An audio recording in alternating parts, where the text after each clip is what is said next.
মরিচ বুনিয়া বাংলাদেশ নামের একটি বিমান আবিষ্কার করে এলাকায় আলোড়ন সৃষ্টি করলেন বরিশালের কৃতি সন্তান মোস্তফা ফিটার। ছোটবেলা থেকেই নতুন কিছু আবিষ্কার করাই তার নেশা। শখ আছে কিন্তু সাধ্য নাই। এরই ধারাবাহিকতায় নিজ কর্মের ফাঁকে দীর্ঘ 2 বছরের প্রচেষ্টায় বিমানসহ আরও অনেক কিছু আবিষ্কার করে ফেলেন। এটি 18 জন যাত্রী নিয়ে দিন এবং রাতে সমান্তরালে চলতে সক্ষম।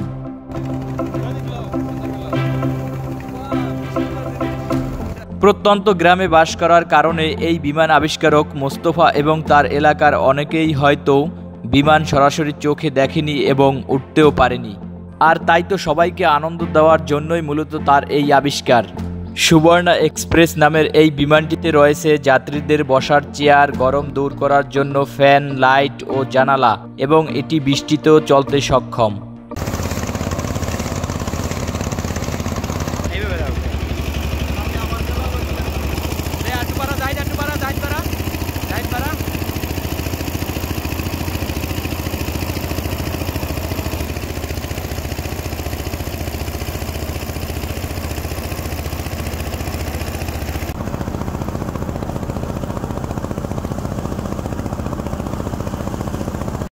আমার নাম মোহাম্মদ মোস্তফা ফিটার, বিশারকান্দি, মরিচ বুনিয়া গ্রাম। আচ্ছা, তো আপনারা এই মুহূর্তে আপনাকে দেখতে পাচ্ছি কির উপর, আপনি বলেন তো একটু। আমি ব্যক্তিগত একটা স্বাভাবিক মানুষ তো কিছু প্লেনে উঠতে পারে না, তাই এর জন্য আমি একটা প্লেন তৈরি করছি যে পানিতে হইলেও কিছু লোক ঘুরতে পারবে আশা মিটাবার জন্য।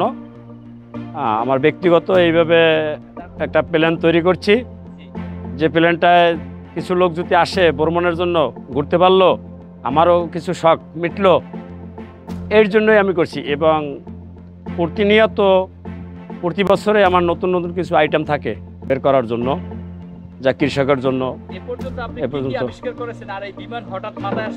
আমার কিছু কিছু প্ল্যান, আমি বিগত দিন কিছু জিনিস তৈরি করছি স্টিলের, যেরকম নৌকা তৈরি করছি যে নষ্ট না হয়ে যায়, কাঠের নৌকা অল্প সময়ের মধ্যে নষ্ট হয়ে যায়, তাই স্টিলের নৌকা যদি হয় তা জনগণের কিছুদিন পয়সাটা একটা সাশ্রয় হবে। এবং বাসমান টিলার তৈরি করছি, যে টিলারটার জন্য কৃষকের সাশ্রয় হবে। যে জমিগুলি আছে অনেক অনেক মেশিন চলতে পারে না, খরচ বেশি। আমার 6 লিটার তৈল যদি ভরে তার সমস্ত দিন টিলার চলে, তাই একজন কৃষকের প্রায় 15,000 টাকা আয় হয়। প্রতি বছরই এক একটা আবিষ্কার করি। কিছু কিছু লোকজন আছে দেখা গেছে শখে বিমানে উঠতে পারতেছে না, তা আমার এটাই যদি উঠে বা ঘুরে তার তো খরচা কম হবে, তাও একটা বিমানে উঠলো, উড়াইতে পারলাম না, পানিতে তো চালাইতে পারলাম, মনেদের একটা আনন্দ পূরণ হলো। এটা মাথায় আসার কারণটাই হলো অনেকে বিমানে উঠছে, দেখা গেছে যে আমাদের অত্র এলাকায় নিম্ন অঞ্চল, এরা অনেকে উঠতে পারে নাই। তা আমি এটা বানাবার পরে অনেকে উঠছে এবং অনেকেই আশা আছে যে তারা একটু ঘুরবে। প্রায় 2,70,000 টাকার মতো খরচ হয়েছে। এটা বানাইতে সময় কি, এটা আমি প্রায় দীর্ঘ 2 বছর নিয়ে আস্তে আস্তে কাজ করছি, তো 2টা বছর পরে আমি পানিতে নামাইছি। 18 জন মানুষ নিয়ে বানুইপাড়া পর্যন্ত গেছি।